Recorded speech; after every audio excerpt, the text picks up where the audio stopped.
નામો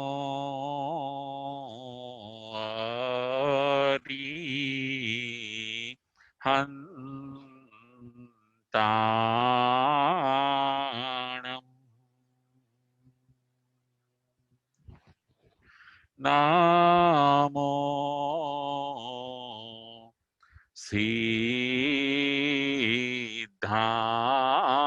સિદ્ધાણમ નામો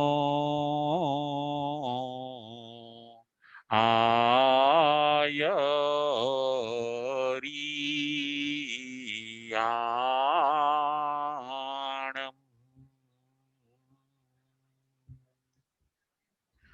નામો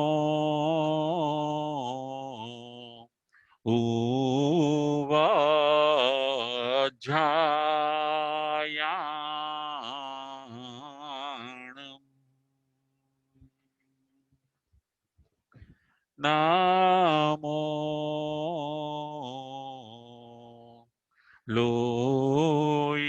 લોયે સવ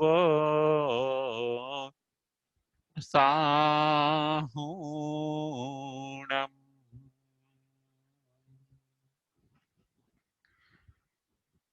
એસો પંચ નમોકારો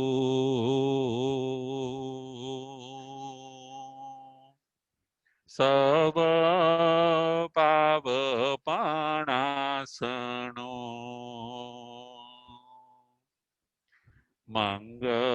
મંગલાણં ચ સવિસિં પરમં હવૈ મંગલમ પરમં હવૈ મંગલમ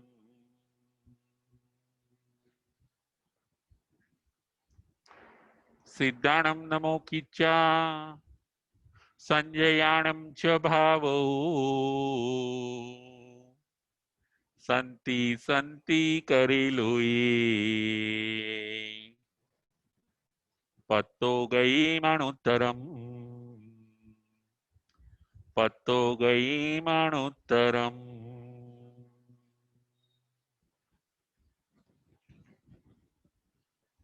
પંચ પરમેષ્ઠી ભગવંતોને ભાવપૂર્વક વંદન નમસ્કાર કરીને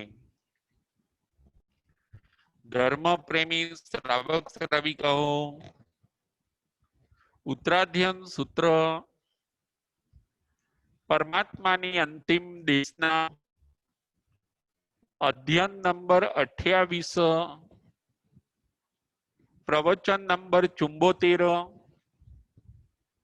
આજના પ્રવચનનો વિષય છે દેશવીરતી ચારિત્ર આજના પ્રવચનનો વિષય છે દેશવીરતી ચારિત્ર મોક્ષ માર્ગ નામનું 28મું અધ્યયન મોક્ષ માર્ગ માર્ગ એટલે પથ માર્ગ એટલે રસ્તો માર્ગ એટલે રોડ 28મા અધ્યયનની અંદર ભગવાન આપણને મોક્ષ માર્ગ બતાવે છે આ માર્ગ ઉપર ચાલવાથી જીવાત્મા મોક્ષે પહોંચી જાય છે સમ્યક જ્ઞાન સમ્યક દર્શન સમ્યક ચારિત્ર અને સમ્યક તપ આ છે મોક્ષ માર્ગ મોક્ષ માર્ગનું પહેલું પગથિયું છે સમ્યક જ્ઞાન મોક્ષ માર્ગનું બીજું પગથિયું છે સમ્યક દર્શન અને મોક્ષ માર્ગનું ત્રીજું પગથિયું છે સમ્યક ચારિત્ર આજે આપણે ચારિત્ર ઉપર વિચાર કરવાનો છે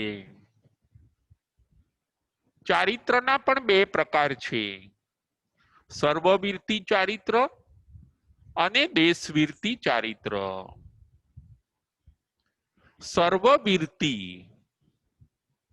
બધાથી અટકવું, બધા પાપથી અટકવું,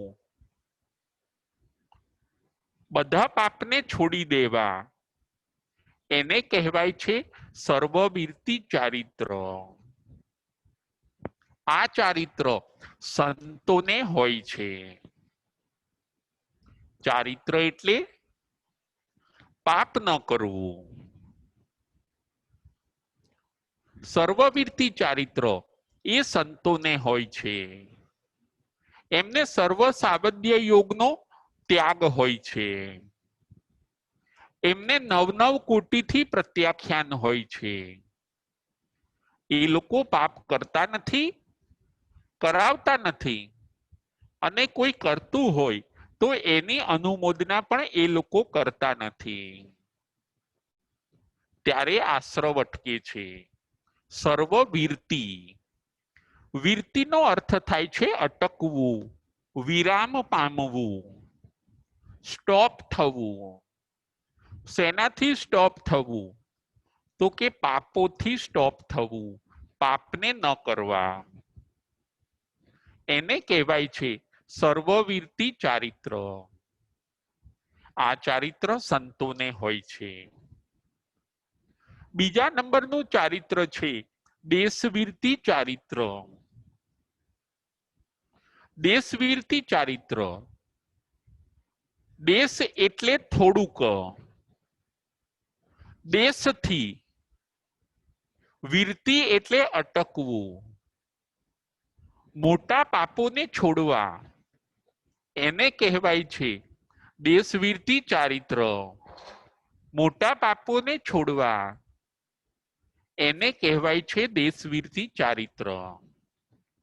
આ ચારિત્ર શ્રાવકો અને શ્રાવિકાને હોય છે. શ્રાવક શ્રાવિકા સંસારમાં રહેતા હોવાથી નાના પાપો એ છોડી શકતા નથી.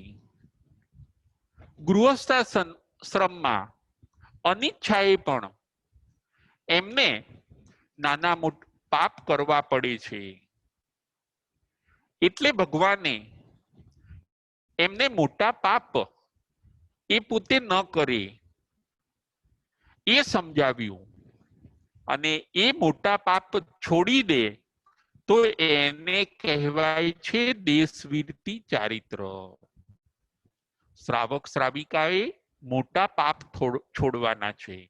સ્થૂલ પાપ, એના માટે શબ્દ વાપર્યો થુલાઓ પાણાઈ વાયાઓ વેરમણમ. થુલાઓ એટલે મોટા, મોટી હિંસાનો ત્યાગ કરવો, મોટા જૂઠનો ત્યાગ કરવો. શ્રાવક શ્રાવિકા દેશથી ચારિત્ર લે છે, દેશથી વીરતી ધર્મ અંગીકાર કરે છે. માટે શ્રાવક શ્રાવિકાને દેશવીરતી ચારિત્ર હોય છે. ભગવાને આપણા ઉપર કૃપા કરીને સંસારમાં રહેવા છતાં પણ આપણે ચારિત્રનું પાલન કરી શકીએ એટલે આખું દેશવીરતી ચારિત્ર બતાવ્યું છે. સંતો સંસાર છોડે છે, એ લોકો અણગાર કહેવાય છે, અને શ્રાવક પોતે આગાર કહેવાય છે. સંતોનો ધર્મ એ અણગાર ધર્મ છે, અને શ્રાવકોનો ધર્મ એ આગાર ધર્મ છે. આપણા ઉપર કૃપા કરીને ભગવાને સંસારમાં રહેતા રહેતા આપણે ચારિત્ર પાળીએ એટલા માટે દેશવીરતી ચારિત્ર બતાવ્યું છે. સંતોનું ગુણસ્થાનક છઠ્ઠું, અને આપણું શ્રાવક શ્રાવિકાનું ગુણસ્થાનક છે પાંચમું. આપણે પણ ચારિત્ર અંગીકાર કરવાનું છે. એના માટે 12 વ્રતને આજે આપણે સમજવાના છે. સંતોને 5 મહાવ્રત હોય છે. અને છઠ્ઠું રાત્રિ ભોજન. સંતો 6 વ્રતનું પાલન કરે છે. આપણે 12 વ્રતનું પાલન કરવાનું હોય છે. આજના પ્રવચનનો વિષય છે દેશવીરતી ચારિત્ર. ચારિત્ર એટલે શું? ચારિત્ર એટલે પાપોથી અટકવું. ચારિત્ર એટલે ડિસિપ્લિન. ચારિત્ર એટલે ડિસિપ્લિન. ચારિત્ર એટલે શિસ્ત. ન કરવાનું ન કરવું અને કરવાનું કરવું એનું નામ છે ચારિત્ર. અને કરવાનું ન કરીએ અને ન કરવાનું કરીએ એને કહેવાય છે અચારિત્ર. ચારિત્ર એટલે પાપોથી અટકવું. ચારિત્ર એટલે સરસ જીવન. ચારિત્ર એટલે બહુ સુંદર જીવન. ચારિત્ર એટલે ન્યાય, નીતિ અને પ્રામાણિકતાથી જીવવાનું. વળી ચારિત્ર એટલે જે જ્ઞાન આપણે ભણ્યા છીએ એને અમલમાં મૂકવાનું. એનું નામ છે ચારિત્ર. ભગવાન એમ કહે છે. જુઓ, કોઈક માણસે ચંદનનું લાકડું હોય, એ ચંદનનું લાકડું ઠંડુ હોય છે, શીતલ હોય છે. એવું જ્ઞાન પ્રાપ્ત કર્યું ગુરુ પાસેથી. એને ગુરુ પાસેથી જ્ઞાન પ્રાપ્ત કર્યું કે ચંદનનું લાકડું શીતળ હોય છે. પરંતુ એ શીતળતાનો અનુભવ એને ક્યારે થાય છે? જ્યારે એ પોતે એ ચંદનના લાકડાનો લેપ પોતાના કપાળ ઉપર કરે છે, ક્રિયામાં લાવે છે, જ્ઞાનને ક્રિયામાં લાવે છે, ત્યારે એને શીતળતાનો અનુભવ થાય છે. એમ આપણે પણ જ્ઞાનને ક્રિયામાં લાવવાનું છે. જ્ઞાનને ક્રિયામાં લાવવું એનું નામ છે ચારિત્ર. એક્શનમાં લાવવું. પુણ્યનું જ્ઞાન પ્રાપ્ત કર્યું તો હવે પુણ્યની ક્રિયા ચાલુ કરો. પાપનું કામ જ્ઞાન પ્રાપ્ત કર્યું તો પાપથી હવે વિરામ પામવાની ક્રિયા ચાલુ કરો. જ્ઞાન અને ક્રિયાનો સમન્વય એ આપણને મોક્ષ અપાવે છે. જ્ઞાન ક્રિયાભ્યામ મોક્ષ. જ્ઞાન પ્રાપ્ત કર્યા પછી એ પ્રમાણે ક્રિયા કરવી એનું નામ છે ચારિત્ર. ચારિત્ર એટલે સરસ જીવન. ચારિત્ર એટલે સુંદર જીવન. ચારિત્ર એટલે સાદું અને સાત્વિક જીવન. દેશવીરતી ચારિત્ર. આજે આપણે દેશવીરતી ચારિત્ર ઉપર વિચાર કરવાનો છે. આજના પ્રવચનની અંદર આપણે 5 પોઈન્ટ ઉપર વિચાર કરવાનો છે. પ્રથમ નંબરનો પોઈન્ટ છે 5 અણુવ્રત. પ્રથમ નંબરનો પોઈન્ટ છે 5 અણુવ્રત. બીજા નંબરનો પોઈન્ટ છે 3 ગુણવ્રત. ત્રીજા નંબરનો પોઈન્ટ છે 4 શિક્ષાવ્રત. ત્રીજા નંબરનો પોઈન્ટ છે 4 શિક્ષાવ્રત. આ થયા 12 વ્રત. ચોથા નંબરનો પોઈન્ટ છે 75 અતિચાર. ચોથા નંબરનો પોઈન્ટ છે 75 અતિચાર. અને પાંચમા નંબરનો પોઈન્ટ છે સાર ઉપસંહાર. પાંચમા નંબરનો પોઈન્ટ છે સાર અને ઉપસંહાર. જુઓ, જ્ઞાનમાં જ્ઞાન હોય છે અને ચારિત્રની અંદર ક્રિયા હોય છે. જ્ઞાનમાં રસ્તો દેખાય છે અને ચારિત્રની અંદર રસ્તો કપાય છે. ફરીથી જ્ઞાનમાં રસ્તો દેખાય છે અને ચારિત્રથી રસ્તો કપાય છે. આપણે આગળ વધીએ છીએ ચારિત્રથી. જ્ઞાન એ આંખ છે. જ્ઞાન એ આંખ છે, ચક્ષુ છે, જ્યારે ચારિત્ર એ પાંખ છે. જ્ઞાન એ આંખ છે અને ચારિત્ર એ પાંખ છે. એકનું કામ જોવાનું છે અને એકનું કામ ઉડવાનું છે. જ્ઞાનથી આપણે જોઈએ છીએ અને ચારિત્રથી આપણે મોક્ષ બાજુ ઉડીએ છીએ. આવો સરસ મહિમા 28મા અધ્યાયની અંદર ચારિત્રનો ભગવાન બતાવે છે. ચારિત્રની પ્રાપ્તિ જીવનો રસ્તો ટૂંકો કરે છે. એ જીવ ચારિત્ર અંગીકાર કરીને પછી મોક્ષ માર્ગે આગળ વધે છે.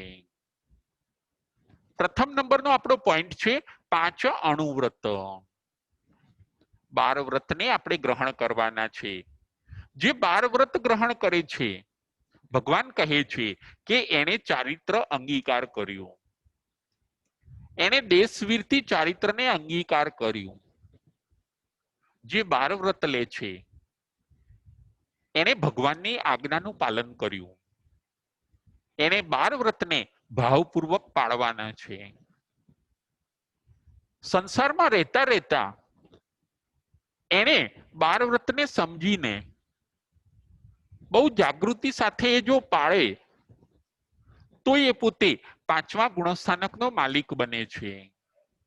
અને આવો ભાવ શ્રાવક 2, 5 કે 15 ભવની અંદર મોક્ષે જાય છે. 12 વ્રત પાળવા ઈઝી છે. 12 વ્રત પાળવા સહેલા છે. જરૂર છે એના પ્રત્યે આપણો ઉત્સાહ વધારવાનો. જરૂર છે એના પ્રત્યેનું આપણું જ્ઞાન વધારવાનું. આપણે પણ 12 વ્રત લઈએ. 12 વ્રત લઈને આપણે દેશવીરથી ચારિત્ર અંગીકાર કરીએ. પહેલા નંબરનો પોઈન્ટ છે 5 અણુવ્રત. અણુ એટલે નાના. શ્રાવકના વ્રત કેવા હોય છે? નાના. એટલે એને કહેવાય છે અણુવ્રત. સંતોના વ્રત મોટા હોય છે એટલે એને કહેવાય છે મહાવ્રત. આપણા વ્રતોને અણુવ્રત કહ્યા છે. 5 અણુવ્રત. એમાં પહેલું છે અહિંસા વ્રત. આ વ્રતની અંદર શ્રાવકે હિંસાથી અટકવાનું હોય છે. મોટી મોટી હિંસા એને છોડી દેવાની છે. Big violence. બિગ વાયોલેન્સનો એને ત્યાગ કરી દેવાનો છે.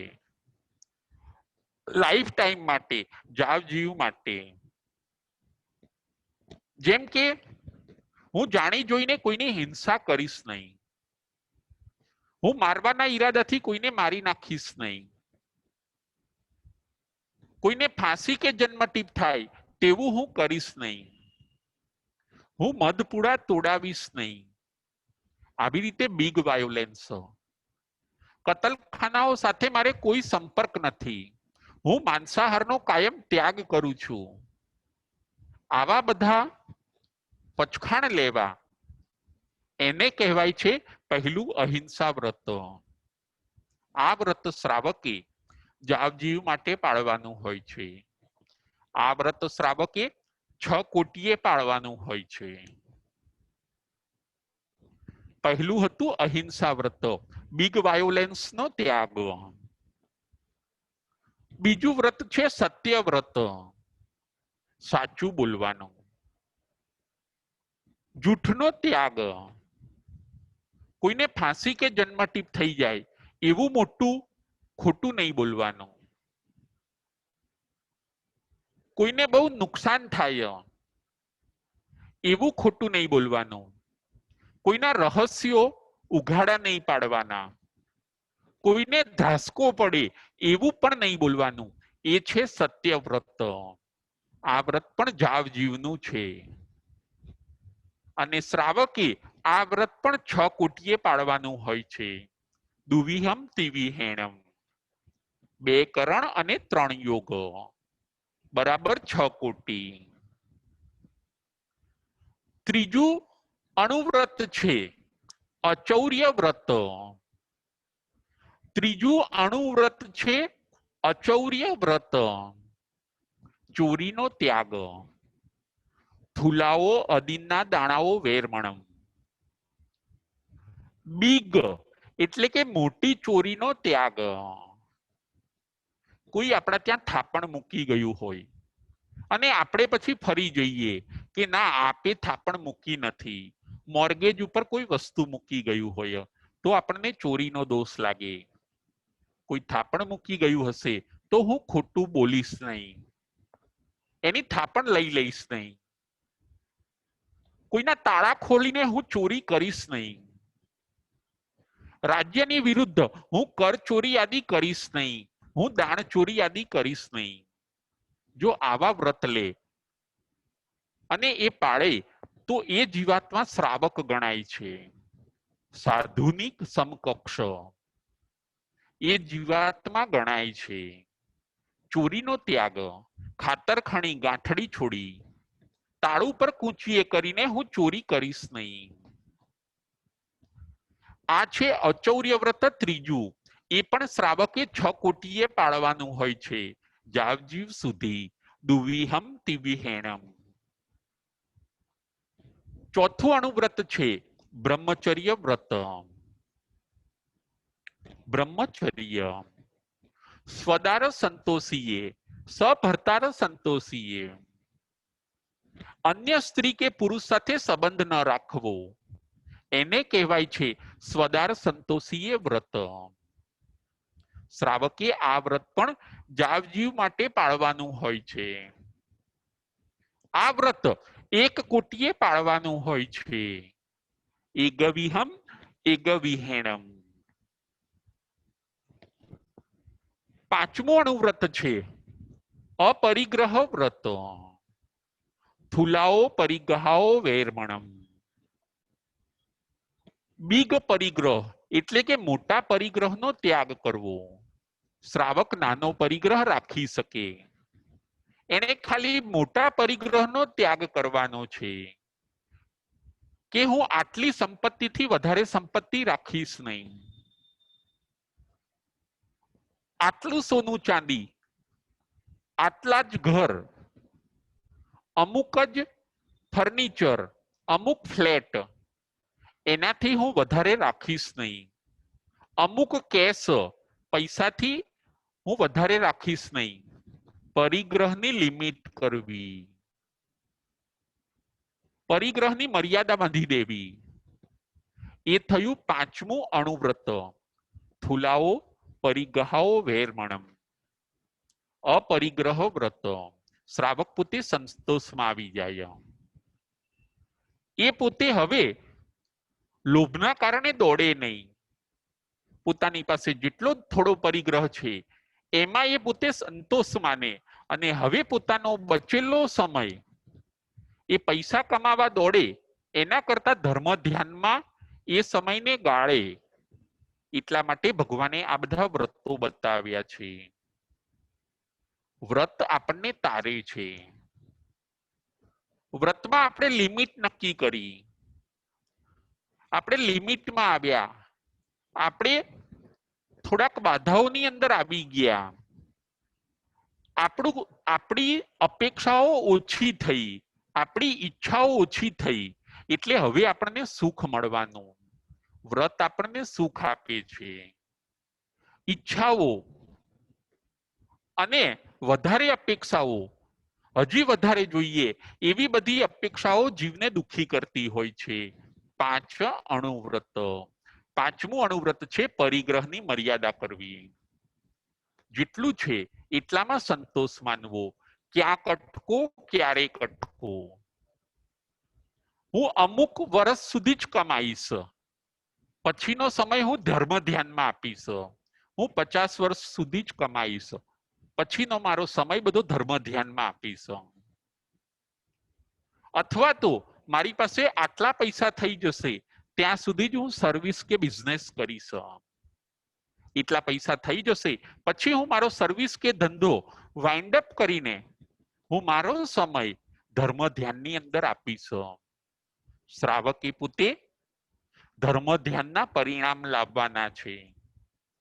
ત્રીજા નંબરનું ધ્યાન છે ધર્મ ધ્યાન. આર્ત ધ્યાન અને રૌદ્ર ધ્યાનમાંથી એને બહાર નીકળી જવાનું છે. ધર્મ ધ્યાનમાં જઈને એને શુક્લ ધ્યાનના માલિક બનવાનું છે. એને દેશવીરથી ચારિત્ર અંગીકાર કરવાનું છે. શ્રાવકે પોતે જો એ પાપોથી અટકશે નહીં તો પાપો આવી આવીને આત્મામાં જશે અને પાપોનું ફળ છે દુર્ગતિ. માટે પાપોથી અટકવું એ બહુ જરૂરી વસ્તુ છે. અને એ પાપોથી અટકી કોણ શકે છે? જે ચારિત્રનું બખ્તર પહેરે એ પોતે. વ્રતથી પાપના પચખાણ કરે છે એ જ પાપોથી અટકી શકે છે. જુઓ વરસાદ આવતો હોય એ વરસાદની અંદર જેને રેનકોટ પહેર્યો હોય એ જ પોતે પાણીથી બચી શકે છે. વ્રત એ રેનકોટ છે. આવતા પાપોને એ અટકાવે છે. વ્રત ઉતારે ભવ પારો. આ વ્રત તો આપણને ભવથી પાર ઉતારે છે. વ્રત લઈએ અને નવા પાપોને નો એન્ટ્રી થવા ન દઈએ, એન્ટર થવા ન દઈએ. આ થયા 5 અણુવ્રતો. પહેલા નંબરનો પોઈન્ટ હતો 5 અણુવ્રતો. બીજા નંબરનો પોઈન્ટ છે 3 ગુણ વ્રત.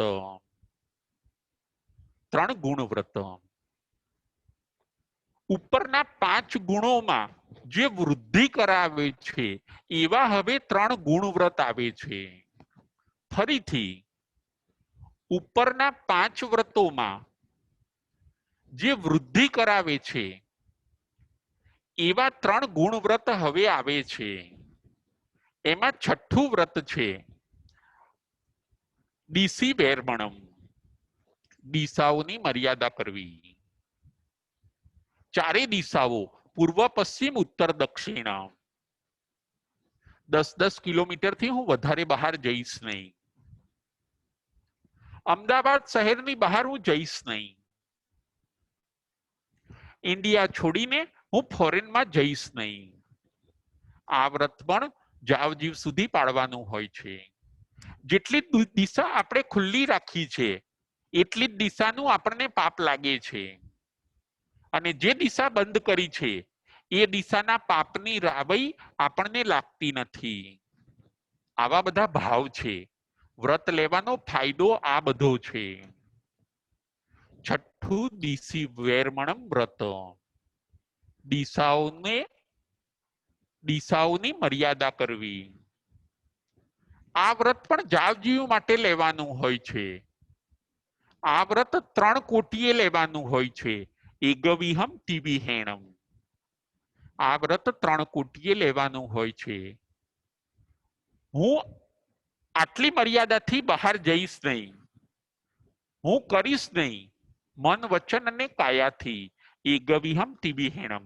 એગવિહમ એટલે કરીશ નહીં અને તિવિહેણમ એટલે 3 થી મન વચન અને કાયાથી. આ વ્રત 3 કોટીએ હોય છે. 7મું વ્રત છે ઉપભોગ પરિભોગ વિહિમ. દેશવીરતી ચારિત્રમાં 7મું વ્રત છે ઉપભોગ પરિભોગ વિહિમ.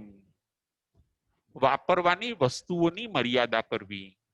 આ વ્રતની અંદર ભગવાન આપણને રોજ બરોજની જે ચીજ વસ્તુ આપણે વાપરીએ છીએ એની મર્યાદા કરવાનું કહે છે.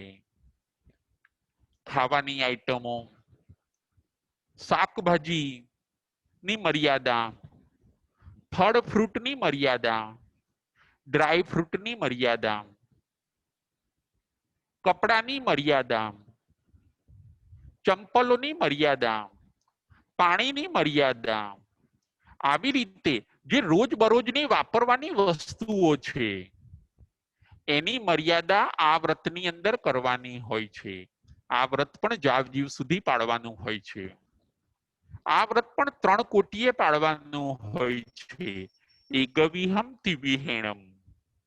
એકવિહમ એટલે હું કરીશ નહીં. તિવિહેણમ એટલે મન વચન કાયાથી. 7મું વ્રત છે ઉપભોગ એટલે એકવાર વાપરવાની વસ્તુ. ઉપભોગ એટલે એકવાર આપણે વાપરીએ એવી વસ્તુઓ, જેમ કે ભોજન છે, ફળ ફ્રૂટ છે, ફૂલો છે, ફ્લાવર છે, સેન્ટ છે, એ બધું આપણે એક જ વાર વાપરી શકીએ છીએ. બીજી વાર એનો યુઝ કરી શકતા નથી.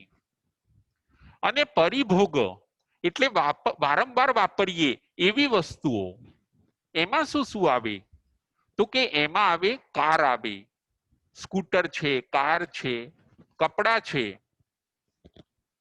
શૂઝ, બૂટ મોજા છે, દાગીના છે.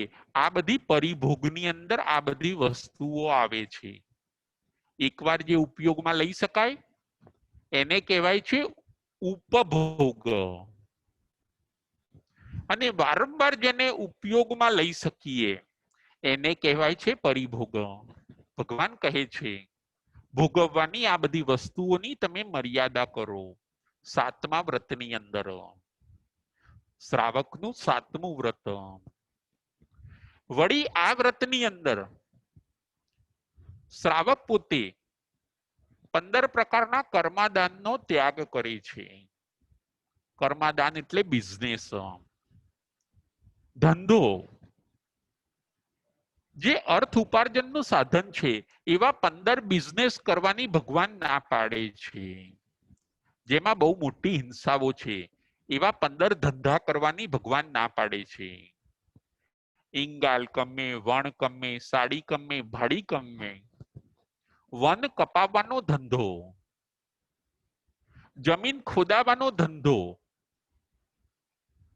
પશુઓના હાડકા, નખ, પીંછા, એ બધાનો ધંધો કરવાની ભગવાન ના પાડે છે. વિષ વાણિજ્ય, ઝેરી ચીજ વસ્તુઓ હોય, ફિનાઇલ હોય, એસિડ હોય, જંતુનાશક દવાઓ હોય, આવા બધા બિઝનેસ કરવાની ભગવાન ના પાડે છે. જેમાં તલ બહુ પીલાતા હોય, સિંગ બહુ પીલાતી હોય, ઘંટી, ચરખા, આવા બધા બિઝનેસ કરવાની ભગવાન ના પાડે છે. વ્હીકલ ભાડે આપવા, સ્કૂટર, કાર, આ બધું રેન્ટ ઉપર આપવું, ભાડે આપવું, આવા બધા 15 ધંધા કરવાની ભગવાન ના પાડે છે. આ બિઝનેસ કરવાથી મોટી હિંસા થતી હોય છે અને શ્રાવકને ખૂબ પાપ લાગતું હોય છે. જેમાં ઓછું પાપ હોય એવો શ્રાવકે બિઝનેસ કરવાનો છે. એ ઉલ્લેખ પણ આ 7મા વ્રતની અંદર ભગવાન કરે છે. 15 પ્રકારના કર્માદાનો, જેમાં કર્મની ખૂબ આવક થાય એવા બિઝનેસ કરવાની ભગવાન ના પાડે છે.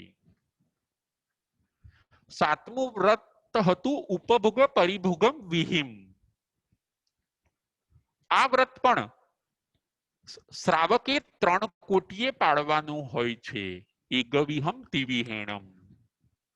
જાવ જીવાય એટલે કે જાવ જીવ સુધી આ બિઝનેસ હું કરીશ નહીં. 1 કરણ અને 1 કોટી અને 3 યોગથી, 1 કરણ અને 3 યોગથી આ બિઝનેસ હું કરીશ નહીં. આ વસ્તુ હું ખાઈશ નહીં. આટલા વસ્ત્રોથી હું વધારે વાપરીશ નહીં. આવી રીતે શ્રાવક પોતે 3 કોટીએ 7મા વ્રતનું પાલન કરે છે. 8મું વ્રત છે શ્રાવકનું અનર્થ દંડનો ત્યાગ. અર્થદંડ અને અનર્થદંડ. ભગવાને સરસ રીતે આ 12 વ્રતની ગોઠવણ કરી છે. આપણે ઘણીવાર જરૂરી પાપ પણ કરતા હોઈએ છીએ અને ઘણીવાર બિનજરૂરી પાપો પણ કરીએ છીએ. તો આ 8મા વ્રતમાં આપણને બિનજરૂરી પાપ ભગવાન છોડવાનું કહે છે.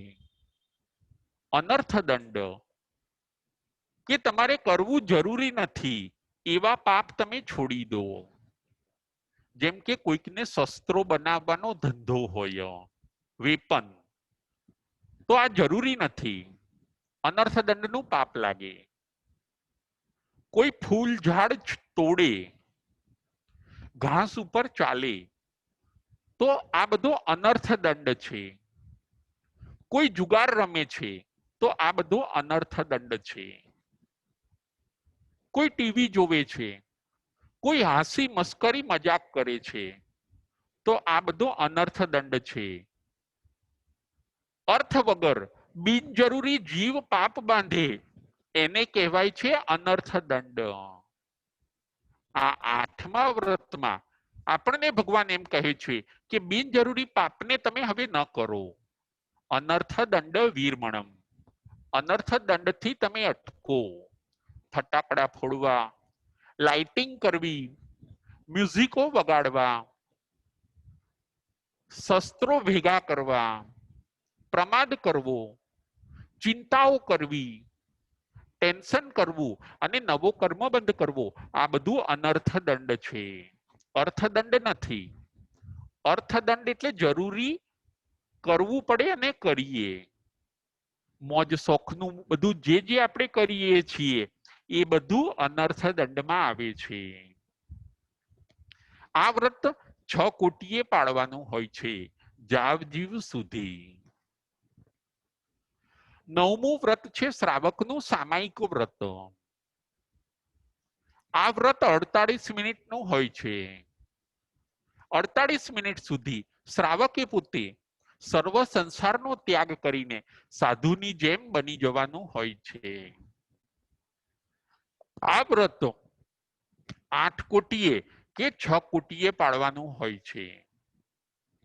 સામાયિક વ્રત, 9મું સામાયિક વ્રત. આ સામાયિકની અંદર કોટી વધારે હોવાથી 6 કોટી અને 8 કોટી, કોટી વધારે હોવાથી આશ્રવ ખૂબ રોકાઈ જાય છે 48 મિનિટ સુધી અને સંવરની સાધના થાય છે. સામાયિક આત્માની પાસે બેસવું, આત્માનું ચિંતન કરવું, હળવાશને અનુભવવી, શાંતિ અને સુખને ફીલ કરવું, એનું નામ છે સામાયિક. 9મું વ્રત બતાવ્યું ભગવાને, સામાયિક વ્રત. 10મું વ્રત છે દેશાવગાસિક વ્રત, 4 શિક્ષા વ્રત. એમાં 9મું છે સામાયિક વ્રત. 4 શિક્ષા વ્રત હવે આપણે જોઈએ છીએ. શિક્ષા વ્રત, એનું નામ કેમ શિક્ષા વ્રત પાડ્યું? તો કે શિક્ષા એટલે આપણને ટ્રેનિંગ આપે છે. શેની ટ્રેનિંગ? તો આપણને સાધુ જીવનની ટ્રેનિંગ આપે છે. સાધુ જીવનની ટ્રેનિંગ આપે એવા વ્રત છે 4. 9, 10, 11 અને 12. એટલે આ 4 વ્રતને શિક્ષા વ્રત કહેવામાં આવ્યા છે. 9મું શિક્ષા વ્રત સામાયિક વ્રત. એમાં સાધુ જીવનની આપણને તાલીમ મળે છે. સામાયિકની અંદર આપણે જુઓ, સાધુની જેમ સામાયિકની અંદર યત્નાથી ચાલીએ છીએ, યત્નાથી બેસીએ છીએ, યત્નાથી બોલીએ છીએ. સર્વ વ્યવહાર આપણો શ્રમણ જેવો હોય છે. સામાયિકની અંદર આપણને સાધુપણાની તાલીમ મળે છે. 9મું શિક્ષા વ્રત છે સામાયિક વ્રત.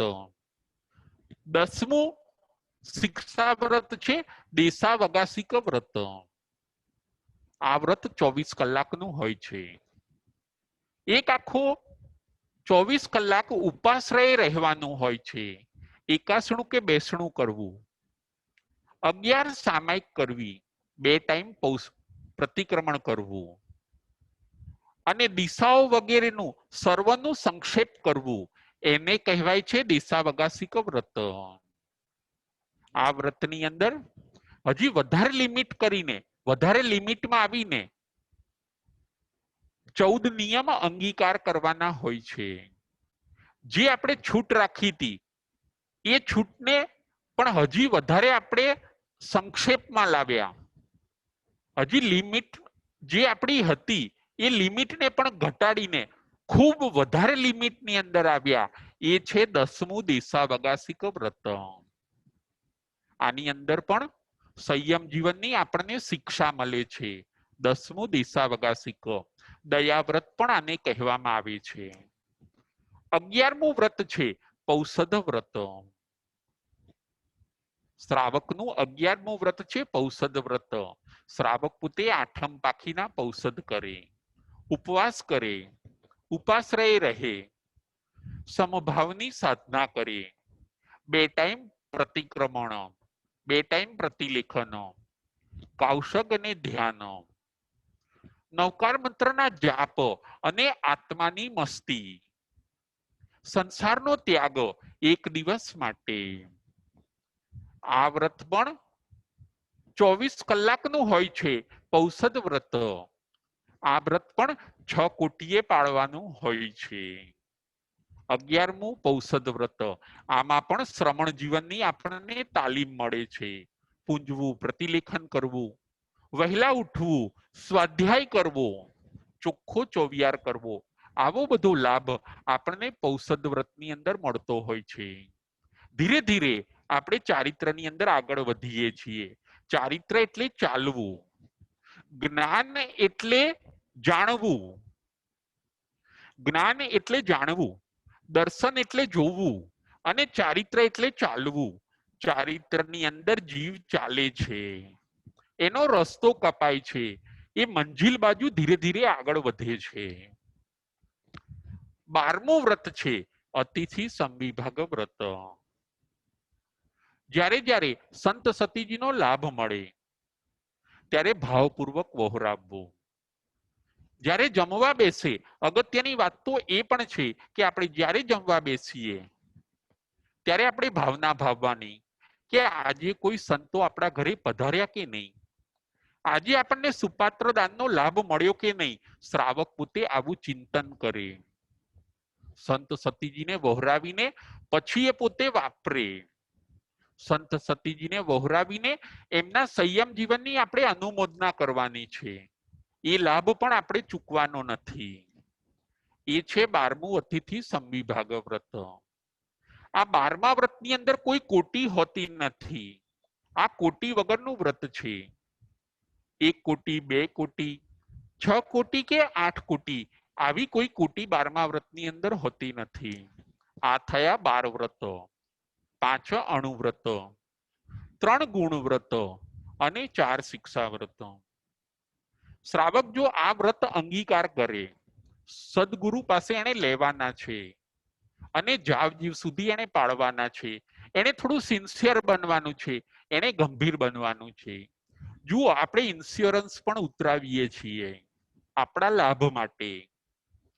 આપણે મેડિક્લેમ પણ ઉતરાવીએ છીએ આપણા લાભ માટે. સંતો અને મહંતો એમ કહે છે, તમારા આત્માના લાભ માટે હવે તમે 12 વ્રતને પણ અંગીકાર કરો. તમે દેશવીરતી ચારિત્રનો સ્વીકાર કરો. તમારો આત્મા ઘણો આગળ આવી જશે. તમે 5મા ગુણસ્થાનકના સ્વામી બનશો અને મોક્ષે બાજુ તમે આગળ જઈ શકશો. તમે 12 વ્રતને ભાવથી આદરો અને આરાધો. 12 વ્રતને ભાવથી તમે આદરો એટલે કે અંગીકાર કરો ગુરુ પાસે અને એને સરસ મજાના આરાધો. આ થયા 12 વ્રત. ચોથા નંબરનો પોઈન્ટ છે 75 અતિચાર. આ 12 વ્રતના 75 અતિચાર છે. એને 12 વ્રતની અંદર શ્રાવકે પોતે અતિચાર લગાડવાના નથી.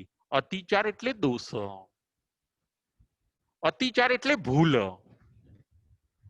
75 ભૂલ, મિસ્ટેક થવાની શક્યતા છે, પોસિબલ છે કે શ્રાવકના 12 વ્રતની અંદર 75 મિસ્ટેક થઈ શકે. કદાચ થાય તો ભગવાને એમ કીધું કે આ અતિચારોની આલોચના તમારે દિવસના અને રાત્રિના પ્રતિક્રમણની અંદર કરી લેવાની છે. 12 વ્રતના 75 અતિચાર બતાવ્યા છે. 5મો પોઈન્ટ છે સાર અને ઉપસંહાર. દેશવીરતી ચારિત્ર. આજના પ્રવચનનો આપણો વિષય છે દેશવીરતી ચારિત્ર, શ્રાવકોનું ચારિત્ર, ગૃહસ્થોનું ચારિત્ર. સંસારમાં રહેતા રહેતા આપણે પાળી શકીએ એવું સરસ મજાનું ચારિત્ર, એને કહેવાય છે દેશવીરતી ચારિત્ર. મોટા પાપોથી અટકવું એનું નામ છે દેશવીરથી ચારિત્ર. 5મા નંબરનો પોઈન્ટ છે સાર ઉપસંહાર. જો ચારિત્ર અંગીકાર કરવાથી, દેશવીરથી ચારિત્ર અંગીકાર કરવાથી શાસ્ત્રની અંદર એમ કહ્યું છે કે મેરુ પર્વત જેટલું પાપ હોય એ રાઈ જેટલું થઈ જાય છે. આપણે 12 વ્રત લઈએ તો મેરુ પર્વત જેટલું પાપ એ ખાલી રાઈના દાણા જેટલું થઈ જતું હોય છે. આવો લાભ મળે છે. રાવઈ અટકે છે. જે પાપનો પ્રવાહ હતો બહુ મોટો આવતો હતો એ અટકી ગયો, હવે ઓછો આવવાનો, કારણ કે આપણે 12 વ્રતથી સીમાઓ નક્કી કરી દીધી. આપણે 12 વ્રતથી આપણા આત્માની આજુબાજુ પાળ બાંધી દીધી. આપણે સંયમના ઘરમાં આવ્યા, આપણે નિયમના નંદનવનમાં આવ્યા.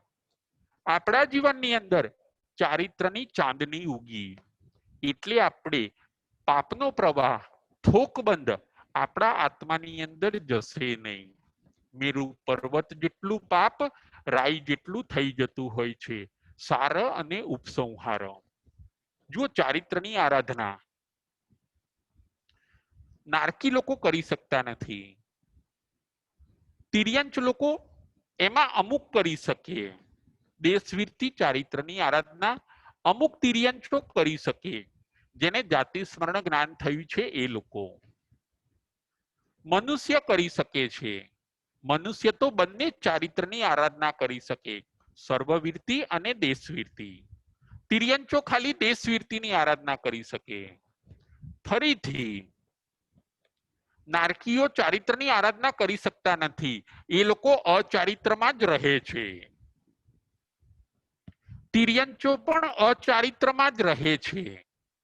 અસંગની સુધીના બધા જીવો જે મનવાળા છે, એમાં પણ જેને જાતિ સ્મરણ જ્ઞાન થયું છે અને શ્રાવકના 11 વ્રત એ લોકો લે છે, એવા જ દેશવીરતી ચારિત્રને પામી શકે છે. તિર્યંચો 11 વ્રત લઈ શકે, 12મું વ્રત એ લઈ શકતા નથી, વોરાવાનું વ્રત એ લઈ શકતા નથી. મનુષ્ય બંને ચારિત્ર લઈ શકે છે, દેશવીરતી ચારિત્ર પણ લઈ શકે છે અને સર્વવીરતી ચારિત્ર લઈ શકે છે. હવે રહ્યા દેવો. દેવો ચારિત્ર લઈ શકતા નથી, એ લોકો અચારિત્રમાં જ રહે છે. એ લોકો જ્ઞાન અને દર્શન સુધી પહોંચે છે, પરંતુ ચારિત્રના ઘરમાં એ લોકો જઈ શકતા નથી, કારણ કે એ લોકોને એટલા બધા સુખના સાધનો મળ્યા છે કે એમને વીરતીનો પરિણામ આવતો નથી. નારકીઓ દુઃખમાં દીન છે એટલે ચારિત્ર લઈ શકતા નથી, અને દેવો સુખમાં લીન છે એટલે ચારિત્ર લઈ શકતા નથી. ચારિત્ર મનુષ્ય અને તિર્યંચ પણ લઈ શકે છે. ચારિત્ર જે અંગીકાર કરે છે એ પોતે મોક્ષ માર્ગે પોતે આગળ વધી શકે છે. સાર અને ઉપસંહાર. મેરુ પર્વત જેટલું પાપ રાઈ જેટલું થઈ જાય છે. ચારિત્રને મનુષ્યો જ અંગીકાર કરી શકે છે. આવો બધો સાર અને ઉપસંહાર છે. આજે આપણે 5 પોઈન્ટ ઉપર વિચાર કર્યો. પ્રથમ નંબરનો પોઈન્ટ છે 5 અણુવ્રત. બીજા નંબરનો પોઈન્ટ છે 3 ગુણવ્રત. ત્રીજા નંબરનો પોઈન્ટ છે 4 શિક્ષા વ્રત. ચોથા નંબરનો પોઈન્ટ છે 75 અતિચાર. અને 5મા નંબરનો પોઈન્ટ છે સાર અને ઉપસંહાર. આપણે ચારિત્રના માલિક બનવાનું જોઈએ. જો નારકી અને દેવો તો લઈ શકતા નથી, આપણે લઈ શકીએ એવું છીએ. આપણને સદગુરુ પણ મળી શક્યા છે, આપણને સદગુરુ પણ મળ્યા છે, શાસ્ત્રો પણ મળ્યા છે, જ્ઞાન દર્શન સુધી આપણે પહોંચી ગયા. હવે આપણે ચારિત્રને ચૂકવાનું નથી. મન ધર્મ બાજુ વળી જાય એને કહેવાય છે સમકિત. મન ધર્મ બાજુ વળી જાય એને કહેવાય છે સમકિત, સમ્યક દર્શન. અને તન એ જ્યારે ધર્મ બાજુ વળી જાય એને કહેવાય છે સમ્યક ચારિત્ર. ફરીથી મન ધર્મ બાજુ વળી જાય એને કહેવાય છે સમ્યક દર્શન. અને તન, આપણું તન, એ જ્યારે ધર્મ બાજુ વળી જાય એને કહેવાય છે સમ્યક ચારિત્ર. આપણે પણ આવું ચારિત્ર અંગીકાર કરવાનું છે. દેશવીરથી ચારિત્ર અંગીકાર કરીને ધીરે ધીરે આપણે સર્વવીરથી ચારિત્ર બાજુ પહોંચવાનું છે. આજના આપણા પ્રવચનનો વિષય હતો દેશવીરથી ચારિત્ર, 28મું અધ્યયન. ભગવાન આ અધ્યયનની અંદર મોક્ષ માર્ગનું ત્રીજું પગથિયું એવું સમ્યક ચારિત્ર આપણને બતાવે છે. આપણે અચારિત્રમાંથી બહાર નીકળવાનું છે અને ચારિત્રને અંગીકાર કરવાનું છે. ચારિત્ર એટલે ડિસિપ્લિન, ચારિત્ર એટલે શિસ્ત, ચારિત્ર એટલે પાપોથી વીરતિ. આવા સુંદર ચારિત્રને આપણે પ્રાપ્ત કરવાનું છે. જે આત્માઓ ભગવાનની આ વાતને જાણશે, સમજશે અને પોતાના જીવનમાં ઉતારશે એ ચોક્કસ પોતાના આત્માનું કલ્યાણ કરશે. આપણે પણ ભગવાનની આ વાતને જાણવાની છે, સમજવાની છે અને જીવનમાં ઉતારવાની છે. એ પ્રમાણે જો આપણે કરીશું તો આપણા આત્માનું પણ ચોક્કસ કલ્યાણ થશે. બોલો મહાવીર સ્વામી ભગવાન કી જય.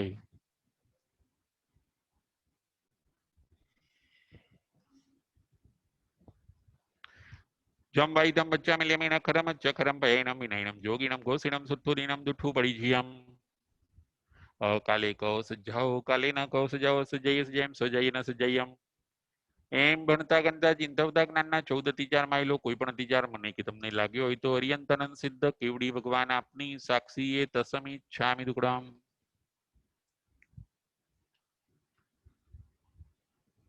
પ્રશ્નોત્તરી.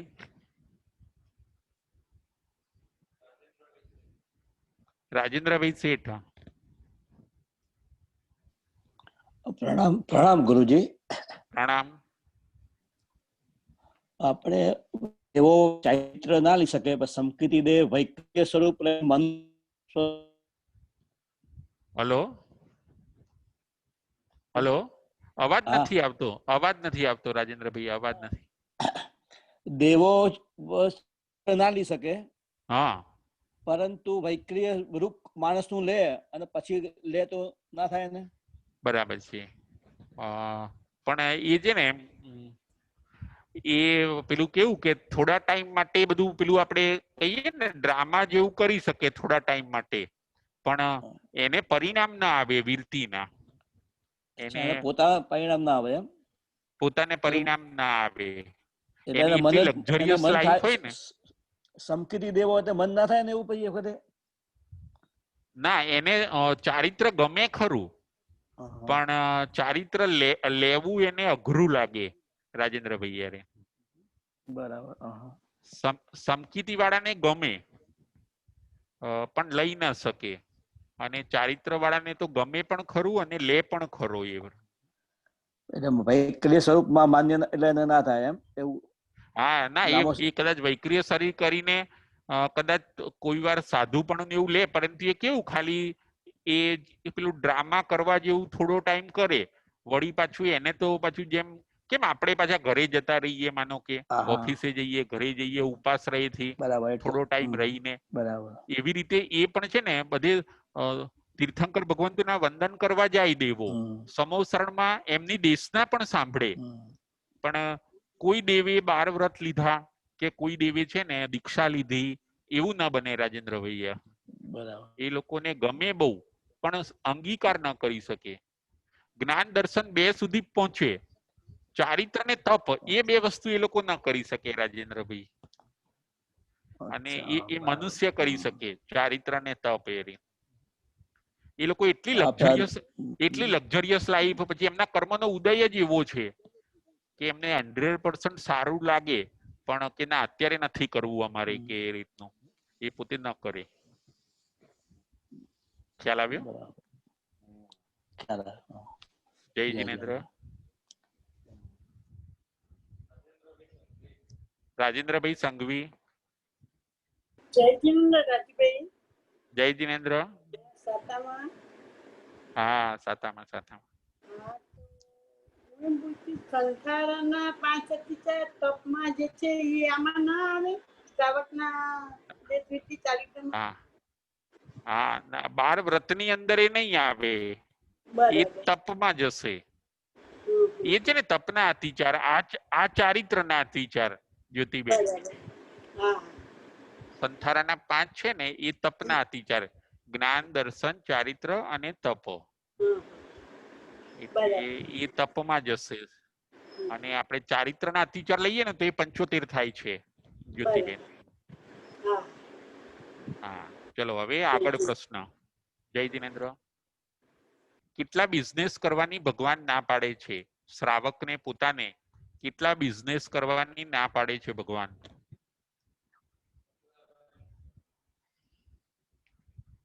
શ્રાવકને કેટલા બિઝનેસ કરવાની ભગવાન ના પાડે છે? શ્રાવકને કેટલા બિઝનેસ કરવાની ભગવાન ના પાડે છે?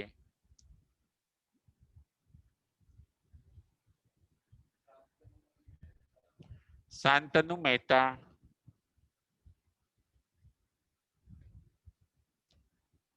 કુમારભાઈ મહેતા,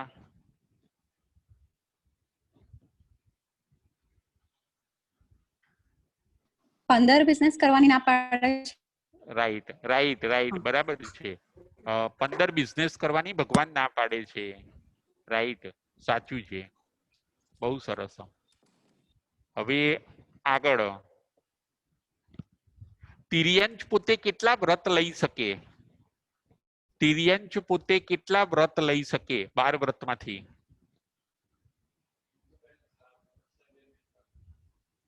અક્ષયભાઈ મહેતા,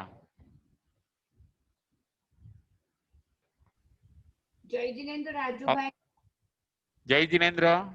તિર્યંચ 11 વ્રત લઈ શકે. બરાબર છે, તિર્યંચ 11 વ્રત લઈ શકે. કયું ના લઈ શકે?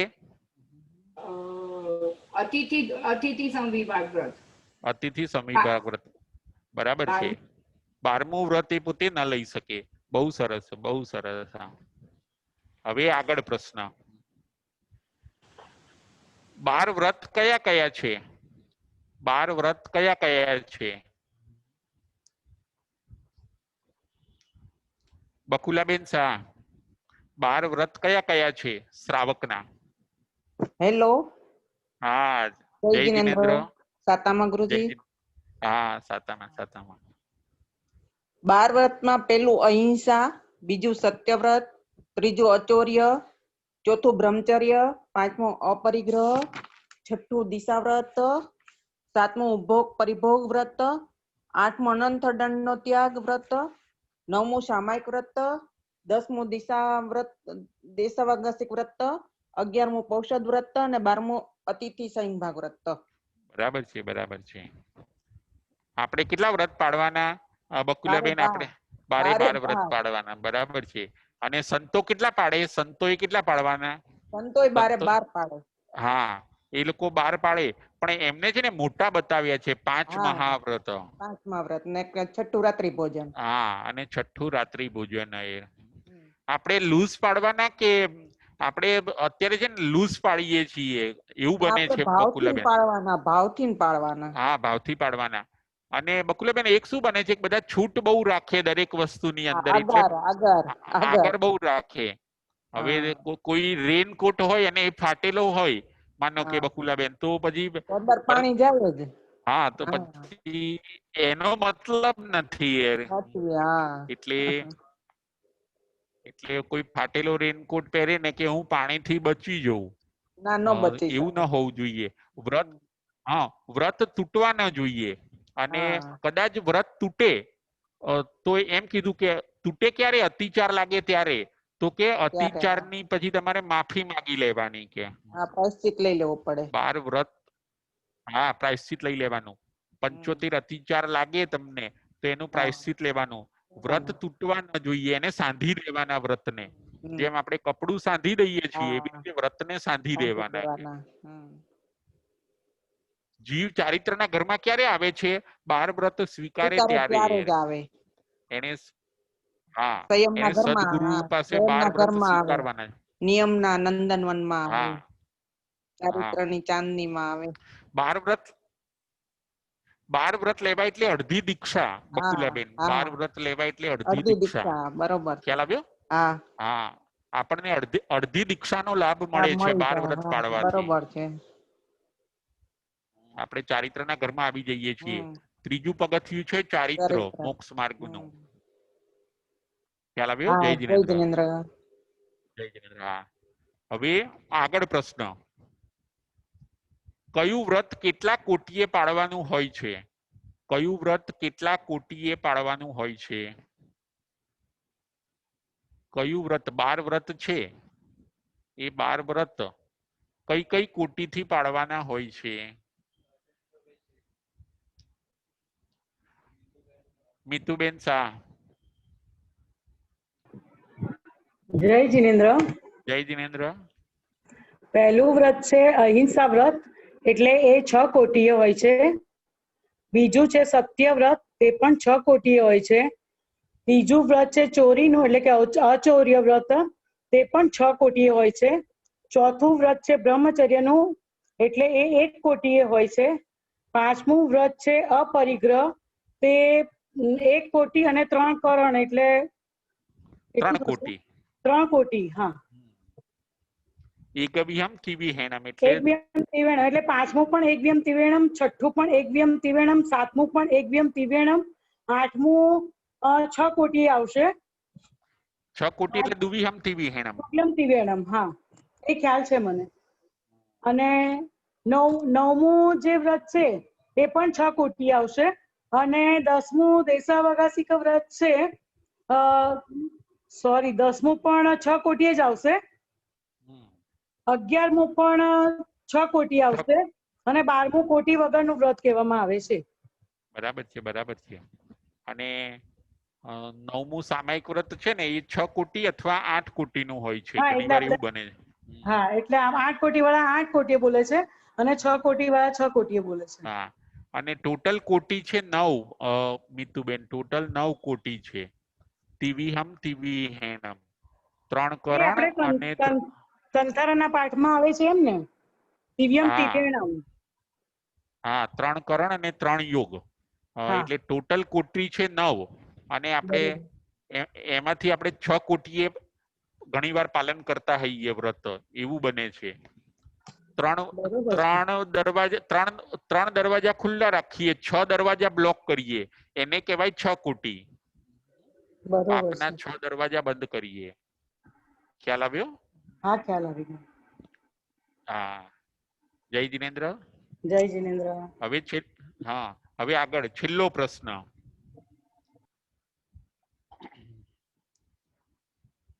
અતિચાર કેટલા છે અને અતિચાર એટલે શું? અતિચાર કેટલા છે અને અતિચાર એટલે શું? રાજેન્દ્રભાઈ શેઠ.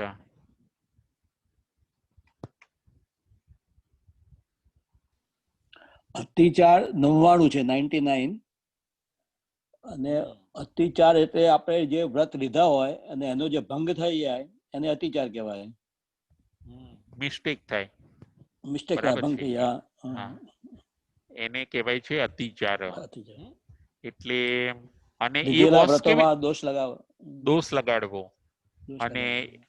જેમ કે કોઈને કંદમૂળનો ત્યાગ હોય રાજેન્દ્રભાઈ, અને આજ ભૂલથી ખાવામાં કંદમૂળ આવી ગયું, તો એને અતિચાર લાગ્યો, એને ભૂલથી ખાવામાં આવી ગયો. જો જાણી જોઈને ખાધું તો અતિચાર નહીં, તો અનાચાર થયો રાજેન્દ્રભાઈ યાર.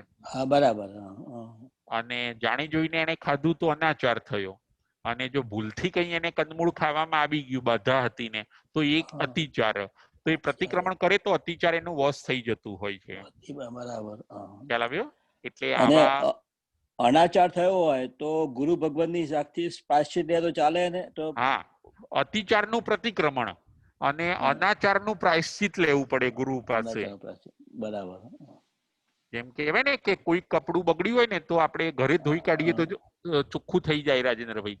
પણ જો બરાબર. ઘણી વાર કોઈ એવા ડાઘ પડી ગયા હોય તો આપણે એને લોન્ડ્રીમાં આપવું પડે. એટલે બરાબર. એવું છે. ખ્યાલ આવ્યો? ખ્યાલ આવ્યો. હવે છેલ્લો પ્રશ્ન, મેરુ પર્વત જેટલું પાપ રાઈ જેટલું થઈ જાય છે, શું લેવાથી મેરુ પર્વત જેટલું પાપ રાઈ જેટલું થઈ જાય છે?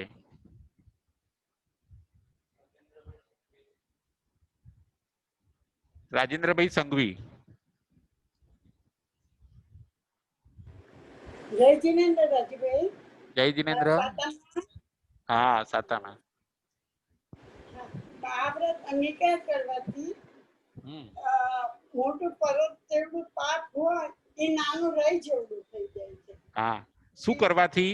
12 વ્રત લેવાથી. અંગીકાર કરવાથી હા, 12 વ્રત જો આપણે સરસ આદરીએ અને 12 વ્રત આપણે જો સરસ રીતે અંગીકાર કરીએ અને શ્રાવક જીવન આપણે બરાબર પાડીએ ને જ્યોતિબેન, શ્રાવક જીવન અને 12 વ્રત સરસ પાડીએ તો આપણે મેરુ પર્વત જેટલા પાપ જે આવતા હતા એ રાઈ જેટલા થઈ ગયા. હવે એ થોડુંક જ પાપ આવે છે. બરાબર. આપણે જીવનમાં 12 વ્રત લેવા બહુ જરૂરી છે જ્યોતિબેન. જેમ કે આપણે બધા મેડિકલ લે છે કે નહીં? મેડિકલ લે છે, ઇન્સ્યોરન્સ લે છે કે નથી લેતા? લે છે. બસ એવી જ રીતે જીવે 12 વ્રત લેવાના હોય છે. ખ્યાલ આવ્યો? 12 વ્રત લે એટલે શ્રાવક બનીને 5મા ગુણસ્થાનકે જાય છે અને એને દેશવીરતી ચારિત્રની પ્રાપ્તિ થાય છે.